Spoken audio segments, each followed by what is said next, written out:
صلاة الفجر أيها المؤمنون المحافظة عليها جماعة في مساجد المسلمين للرجال دلالة على البراءة من النفاق. قال عليه الصلاة والسلام: ليس صلاة أثقل على المنافقين من الفجر والعشاء ولو يعلمون ما فيهما لأتوهما ولو حبوا. صلاة الفجر مع أخواتها مما يؤدى في الظلمة يكسب المؤمن نورا تاما في عرصات يوم القيامة، يوم ما يكون المؤمن أحوج ما يكون إلى النور. قال عليه الصلاة والسلام: بشر المشائين في الظلم بالنور التام يوم القيامة. أيها المؤمنون، يقول نبيكم صلى الله عليه وسلم: من صلى الفجر فهو في ذمة الله، فلا يطلبنكم الله بشيء من ذمته.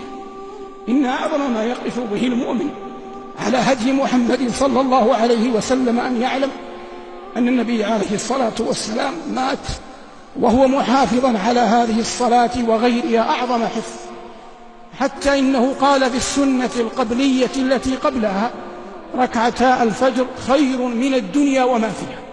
وإن من أعجب العجب أن يفقد الإنسان حياءه من ربه جل وعلا فيسهر على لهو محرم أو يمكث على الفساد أيا كانت صوره الليل كله حتى إذا دنا الفجر نام، فإذا أصبح لعمله أو تجارته أو غير ذلك خرج يرجو الرزق، ولا رزق إلا من الله، يرجو أن يأمن العواقب ولا حافظ إلا الله، يرجو أن يوفق ويسدد فيما يقول ويفعل، والمسدد والموفق والمعطي والمانع الله، فيطلب ما عند الله وقد عصاه من قبل وفرط في أعظم فرائضه.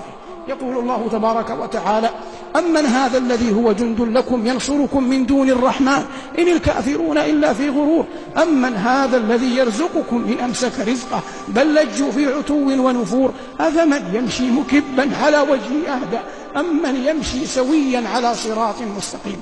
إن من أعظم الفعل ودلائل النجاح وأسباب الفلاح أن يؤدي الإنسان إن كان رجلا صلاة الفجر في جماعة مع المسلمين، وأن تؤديها المرأة أو الفتاة في وقتها في بيتها ما استطاعت إلى ذلك سبيلا. فأداء صلاة الفجر نوع من السكينة والإطمئنان وأمان، ويقع المؤمن في ذمة الله.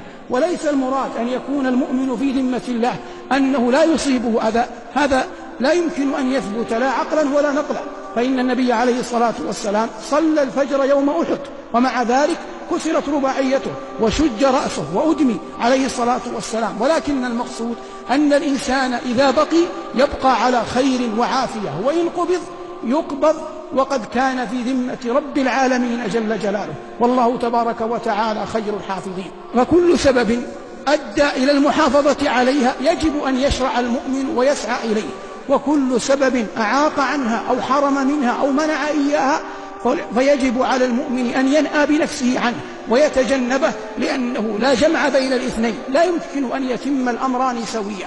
الله تبارك وتعالى خلق الناس منكم مؤمن ومنكم كافر، وبين لعباده النجدين، وأداء صلاة الفجر جماعة من أعظم أسباب التوفيق.